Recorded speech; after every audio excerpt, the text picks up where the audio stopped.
ពីរបស់ខ្ញុំសូមជម្រាបសួរលោកគ្រូក៏ដូចជាសួស្តីមិត្តរួមទាំងអស់គ្នាថ្ងៃនេះខ្ញុំមកធ្វើការបញ្ចូលអំពី callback function អ្វីទៅជា callback function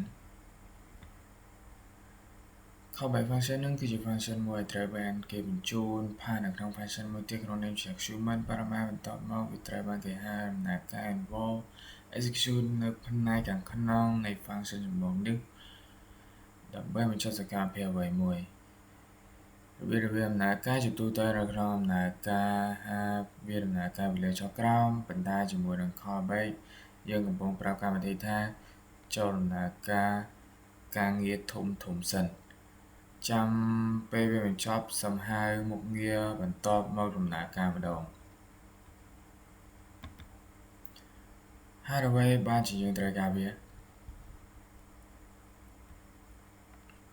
មូលហេតុដែលយើងត្រូវការ callback ចំណុចទី1ដំណើរការ asynchronous JavaScript ដំណើរការលឿនតែបើមានការងារត្រូវរង់ចាំយូរដូចជាទាញទិន្នន័យពី API callback ជួយឲ្យកូដនោះដំណើរការនៅផ្ទៃខាងក្រោយដោយមិនបាច់រង់ចាំគ្នាចំណុចទី2ការពារការកកស្ទះ non-blocking ជួយការពារមិនឲ្យកម្មវិធីទាំងមូលកកស្ទះ fresh ខណៈពេលកំពុងទាញយកឯកសារធំឬផ្ញើសំណើទៅកាន់ server ដែលត្រូវការរយៈពេលរង់ចាំយូរចំណុចទី3ភាពបត់បែនខ្ពស់ flexibility អនុញ្ញាតឲ្យយើងបង្កើតកម្មវិធីដែលងាយស្រួលក្នុងការកែសម្រួលឬបន្ថែមមុខងារថ្មីmodular code ដែលគ្រាន់តែផ្លាស់ប្ដូរ callback function ផ្សេងទៀតជំនួសវិញតើយើងប្រើវានៅពេលណា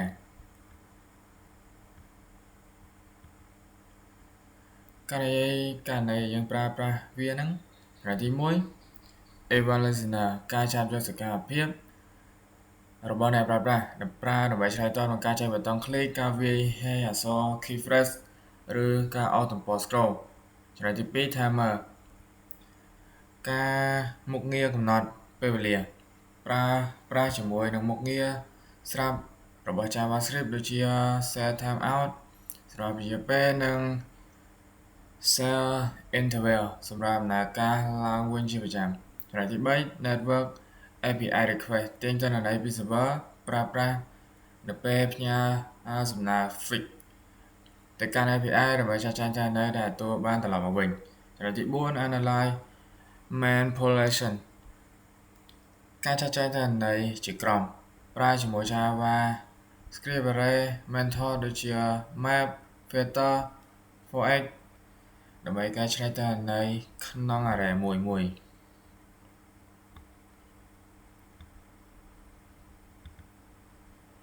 នេះគឺជាប្រភពឯកសារនិងការស្រាវជ្រាវ